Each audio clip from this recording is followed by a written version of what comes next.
In part 1 of this video, we asked the question, what does Bittersweet sound like? And looked at how the music of Hollow Knight, specifically the areas of Dirtmouth and Greenpath, reflect the sentiment of Bittersweet. In part 2, we're going to dive even deeper. Deeper into the lore, deeper into the music, deeper into bitter, and deeper into sweet.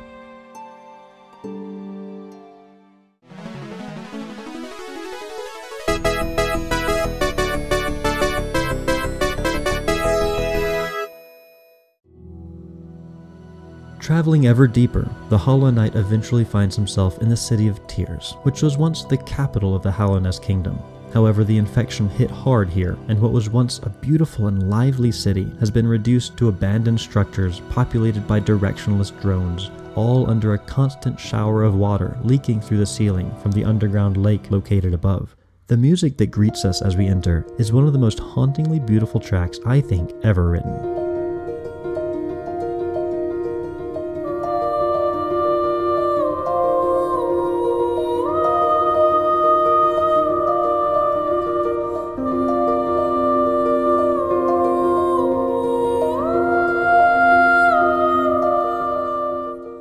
The harp has this ostinato figure in E-flat major, but look at the notes in it. E-flat, F, and B-flat. Scale degrees 1, 2, and 5, just like the arpeggio figures we looked at in Greenpath. And, like I said here, what is commonly considered a dissonance becomes a consonance when it is repeated. So by this point, our ear has just accepted this to be our tonal language, and here's nothing wrong with it.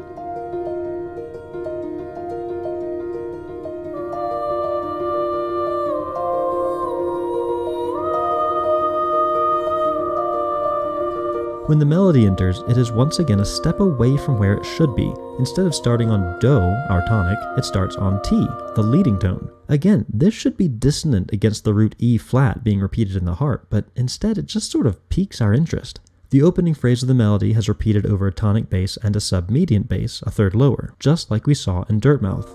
As the strings enter, they are of course clustered around these steps that we have come to expect at this point.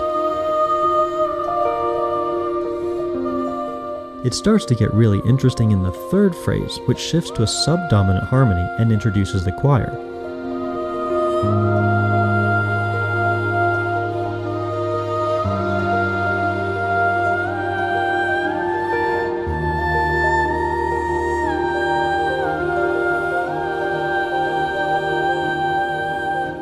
We see these A naturals in the melody line against the A flats of the harmony, and what makes this neat to me is that just like the melody in Dirtmouth would have fit in a different key than the one supporting it, this melody actually makes perfect sense in B flat major instead of E flat major. You would have a straightforward turn pattern around Mi over a tonic harmony, and could still repeat it over a third lower. This A natural would then make sense as part of the dominant harmony in B-flat major, instead of being chromatically opposed to the subdominant harmony it happens with in E-flat major.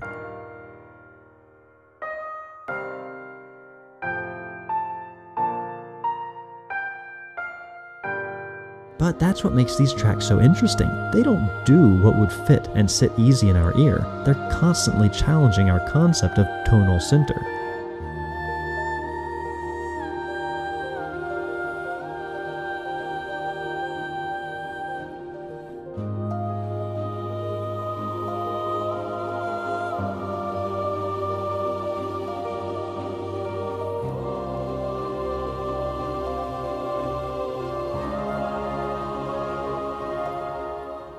Speaking of tonal center, we pretty much abandon it by the end of this first section.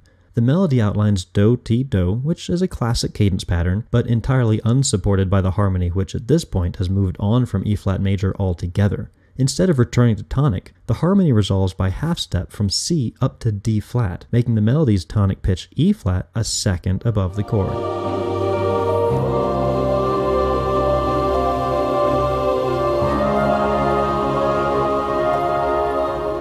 So now that our tonal center has been abandoned, we likewise need to abandon our use of tonal analysis as a tool. Never fear though, because the post-tonal tool we're about to use is one of the more accessible ones in the arsenal, and helps us understand this amazing section of the track.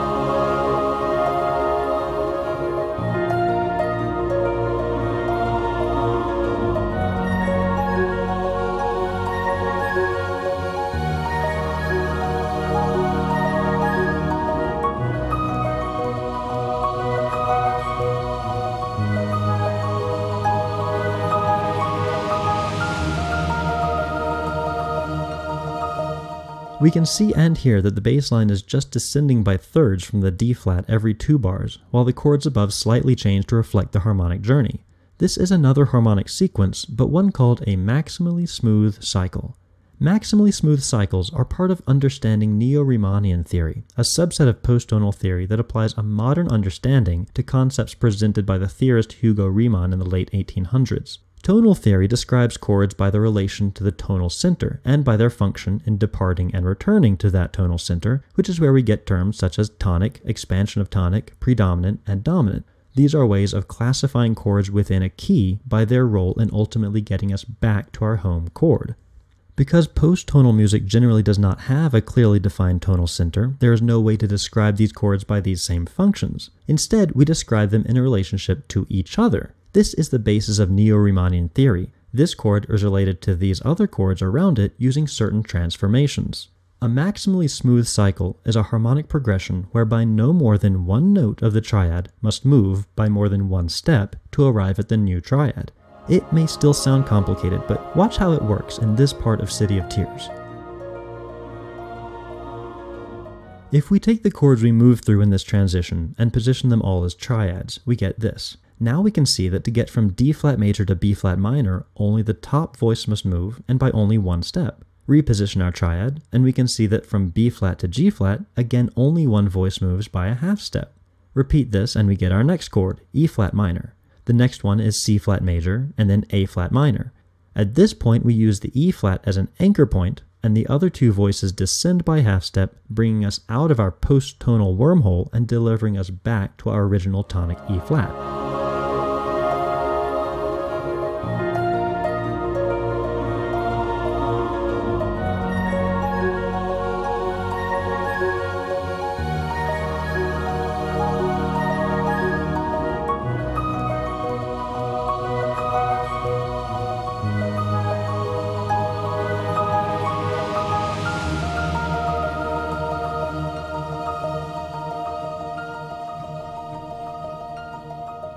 The track continues with a viola taking over the melody from the beginning and ultimately loops back around to the start.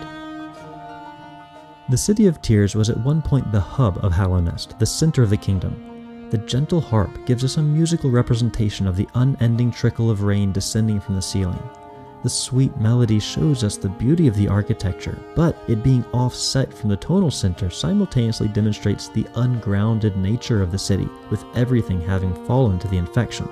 The non-tonal harmonic cycle that connects the tranquil sung melody and the more rhythmic viola melody perhaps represents how much the city, and really the entire kingdom, has lost its way in the wake of the infection, with no leadership from its king.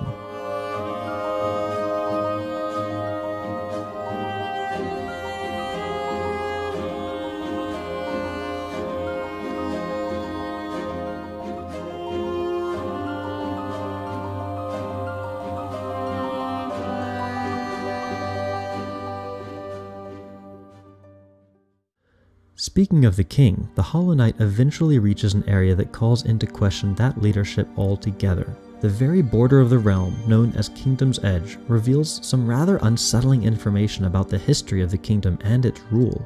Hallownest is located between two tall cliffs, and when the Hollow Knight travels to the easternmost cliff, he discovers the cast-off shell of a great worm, the original body of the Pale King, before he took his smaller form to appeal to the bug folk of Hallownest. Now, Kingdom's Edge is covered in a perpetual ash fall, which is in fact the moult of the king's shell. The music of Kingdom's Edge is perhaps the most bittersweet of all, and it certainly is unsettling.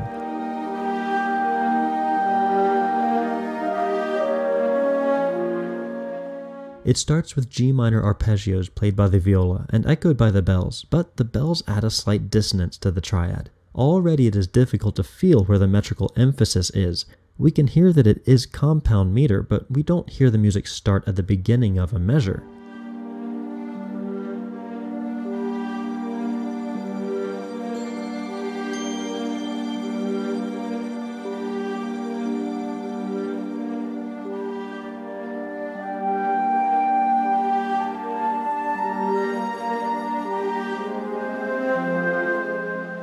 The flute enters with a melody, and for the first time in this video, it's playing in the same key as the accompaniment. Yay! But it's in a different meter. Oh well. Throughout this first section, the viola arpeggios are pretty clearly in 6/8, emphasizing two groups of 3 in each bar, while the melody is playing in 3/4, emphasizing the first and third groups of 2. To add to the metrical bamboozlement is the fact that the chords change on the final 2/8 of each bar rather than the downbeat as we would expect.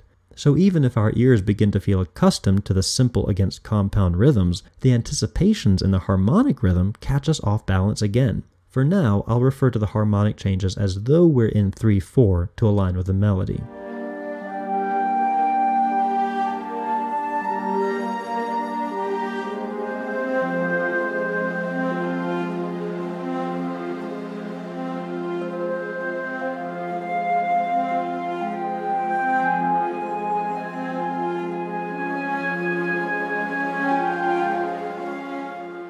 Now I mentioned that the melody and harmony are in the same key, but that key shifts around pretty freely. Unlike Green Path, where the chords moved within a tonal center, and unlike City of Tears, where the tonal center was traded for harmonic relations, here the chords and melody simply move as one unit with no obvious direction or function.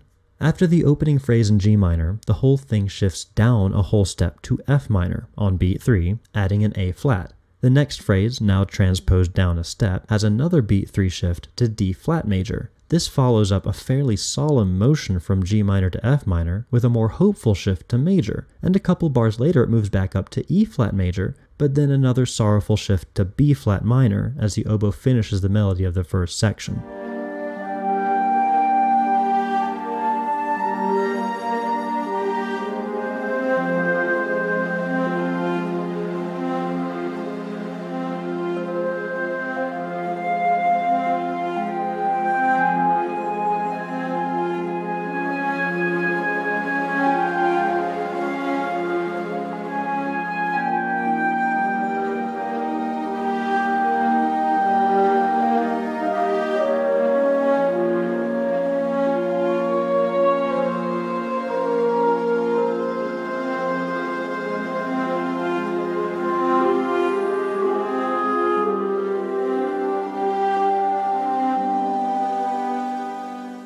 Notice that the bass line has only shifted from G to F and back again so far. So even while the chords are moving around in arpeggios, there's a sense of stagnancy to this area at the edge of the kingdom, where the king left his old self, forgotten and abandoned. The first section ends on a G major chord, but while that shift from minor to major often signifies hopefulness, here it is simply setting up our transition to C minor as a half cadence.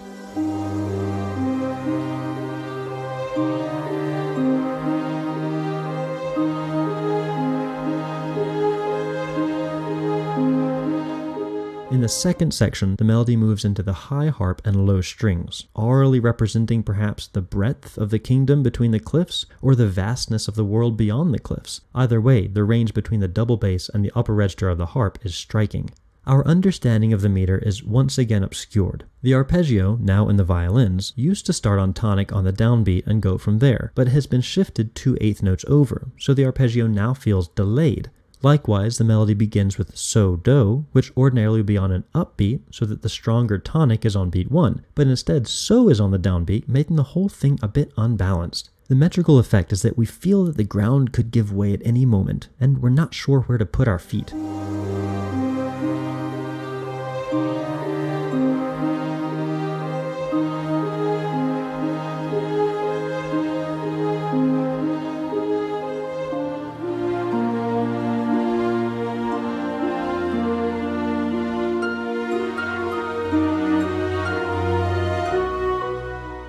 One upside to the shifted meter, though, is that the harmonies now change on the downbeat, and after 2 bars of C minor, we shift by half step to A flat major, another shift that raises the spirits.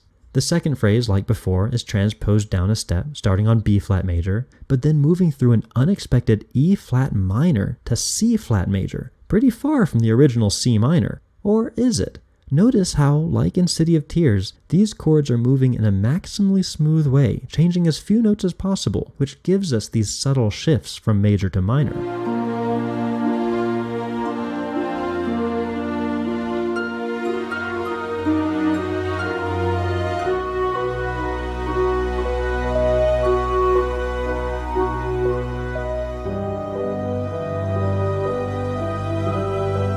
However, from C-flat major, we move suddenly to E-flat augmented, introducing for the first time true dissonance.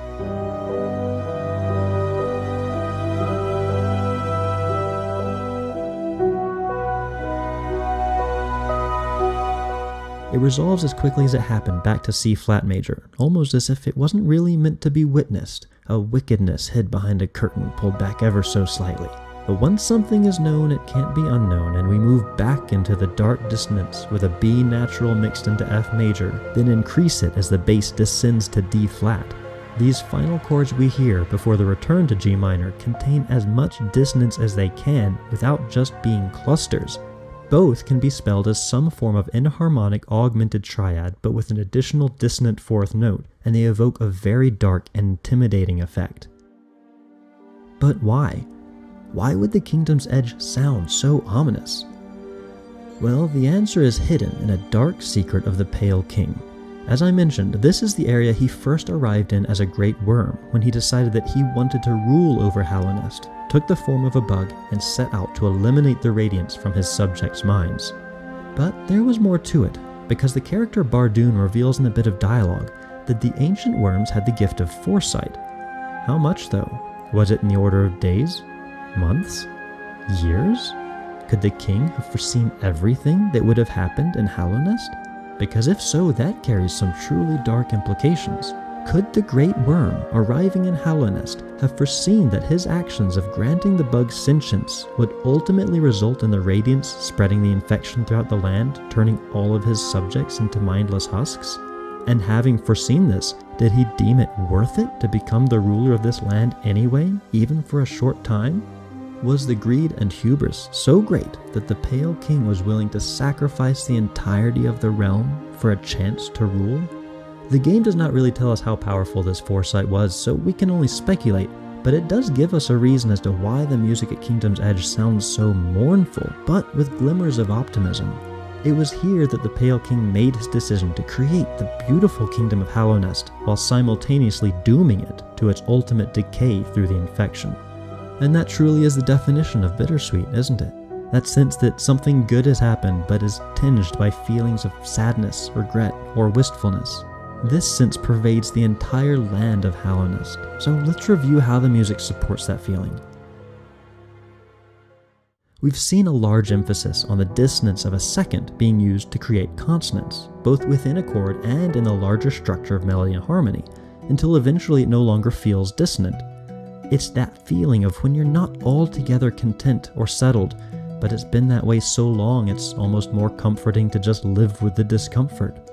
We've looked at how tonal centers can be freely left and returned to, either through a harmonic intention or without, reflecting how ungrounding it can be to know that something should make you feel one way, but you can't help feeling the other way too, bitter and sweet.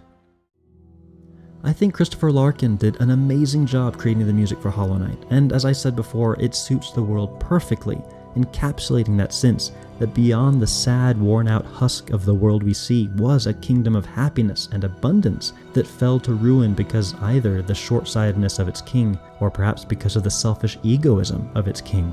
I hope you enjoyed this video about music in Hollow Knight, and be sure to like it and subscribe to see more like it. There's a lot more about the music we could look into. For example, the harp only appears in certain areas, and there's clearly some significance to its use. And each boss fight has its own music as well, which could tell us a bit about the various characters we meet throughout the game. Let me know in the comments what your feelings about the music in Hollow Knight are. Thanks for watching, and I'll see you next time.